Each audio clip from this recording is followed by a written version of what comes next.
Hi guys, reporting live from our humble tent. We decided to set it up again to do our little staycation round 2. A change of scenery is always good. We actually haven't slept any better since we set it up and have been living here for 2 days. So we'll see how it goes. But I have some exciting news. Dun dun dun, drum roll. Felix and I have finally gotten our own place in Bristol. We have signed the contract. We have rented this really beautiful maisonette, and it's so cute. I mean, we haven't actually seen it in real life because of the coronavirus, but we were on like a virtual tour where the landlord sent us like a video of the house, and it is beautiful and it is in the city center. So we are so looking forward to that, like moving in day, which is in 2 weeks. So keep watching for the next few quarantine diaries to see how we slowly move ourselves back down to Bristol and into our new cute maisonette.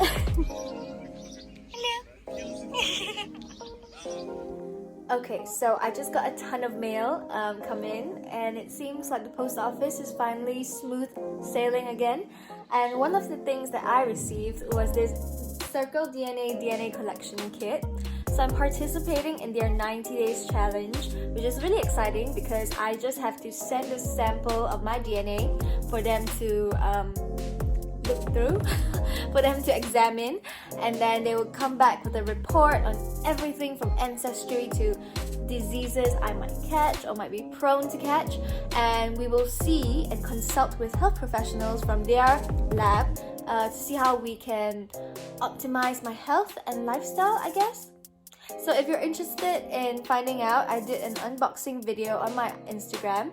It's at zoeypky, and I will be posting updates throughout the 90 days. So there you go. But for now, we are going to spend the whole day making food. Okay, we're moving on now.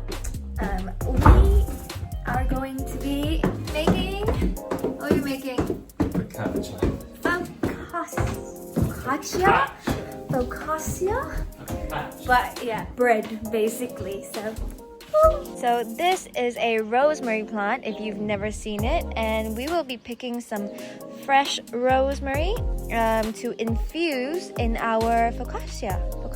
Focaccia? I'm done. Okay, I just got a handful of rosemary and it smells so good. I wish you could be here to smell this. And to be fair, I never knew rosemary was such a big bush and was a flowering plant either. So it's all new to me. Fresh from the garden. What's poppin', baby? What are you doing now?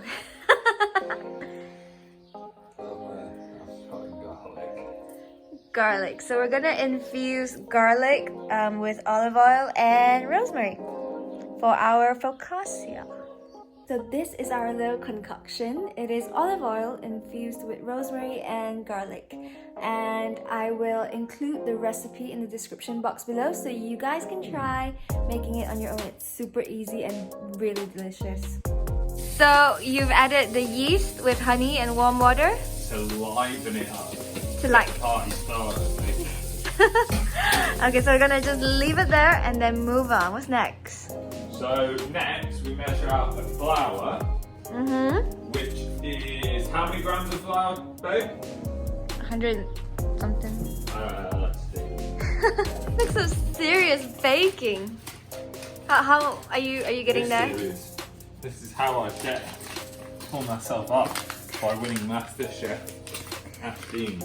I really don't think, you're gonna win any. Really, all my life has been leading up to this moment. Right here. Right now. You can't even open a bag of flour. No, this is actually quite confusing. Really? Amazing. So we're gonna add some flour. Ooh, shit. Yeah. See, no prizes for you. You are really struggling just to get salt out of a jar. Struggling. It's a deep jar. And I'm not particularly deep spoon. Okay. So we have to add half a teaspoon of salt into the flour. But you can't add it into the yeast. Yeah, because it'll kill it. So we have to. Yeah, so you gotta mix it well in the flour first, and then we add the yeast into the flour. Yeah. Are you sure? Yeah. Wait, then why'd you stop? Are you sure? Was it add the oil first? Are you sure? Which made me. So when do you add the oil then? You add the oil as well. Okay. So. Mix it up. Make a dough, right? And then pretty much that's it. Add the dough and then add the oil. I mean half of the oil, and then we. Yeah, really easy. So you add some of the oil to here. Then you leave it to prove at 35 degrees. Yeah. Which in Malaysia is just outside. Yes. And then. But here we gotta use the oven because it's very. I mean, it's not as warm. It's not 35 degrees. Yeah. So yeah, we'll see how it pops up. Mutton. Ooh. Yeah. That? Yeah. But you want some of these. Okay, you get it. We didn't really.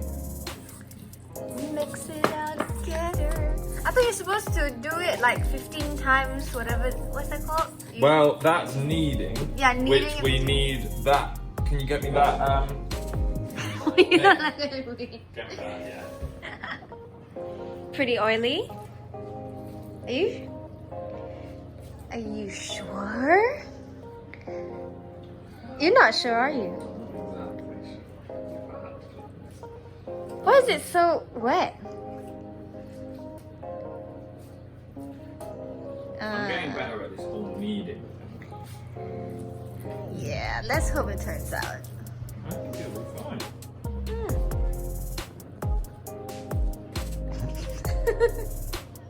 So kneading, you put your fists in it like that, and then you fold it.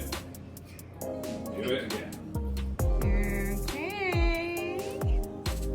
And you do some of these. And then you get your girlfriend to get your baking tray. Okay, the girlfriend's on its way.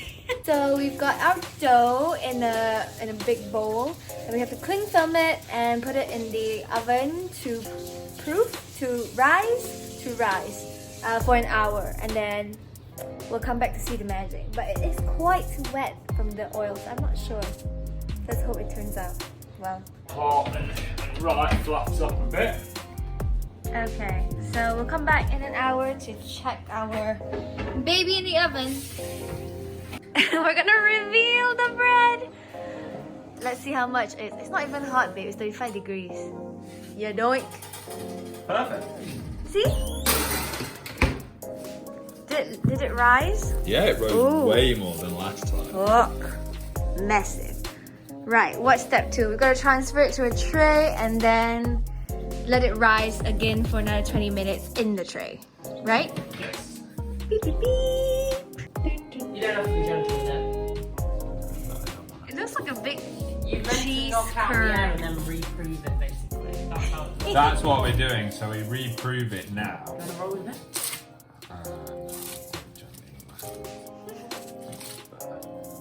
And now we've got to make dimples. So, and then put the leftover oil on top. Ta-da! And now put it back in the oven for 20 minutes to rise. Yeah, maybe half an hour. Oh my god, it looks so good.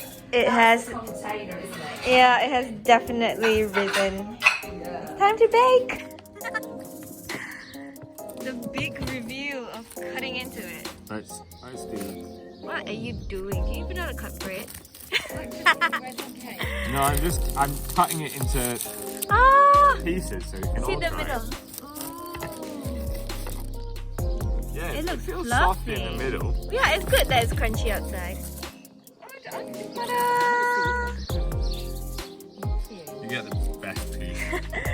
Yay, thank you. Oh, this is so nice. Oh, this is so good. The sun's shining and my bread's banging. Well, amazing bread.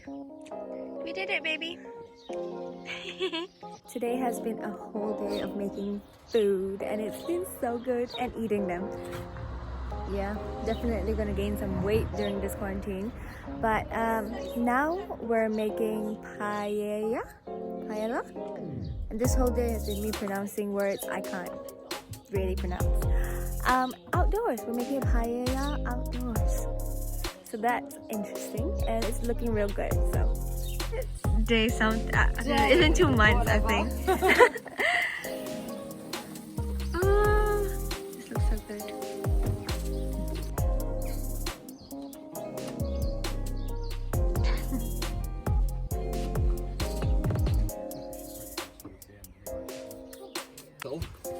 I know. We'll hopefully have delivery. Look at that. No, I'm eating down here with you guys. Huh? Have you given your orders? Could you get me my wine? Ground situation, mission. PDF form. Yeah, go ahead and like stir it.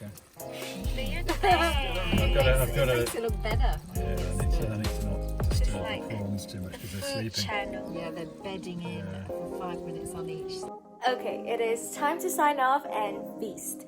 But if you want the recipe for the focaccia, because clearly our cooking video was not very precise, it was all screaming and running around the kitchen while Felix did his thing. The recipe is linked in my description box, and if you want the recipe for the paella,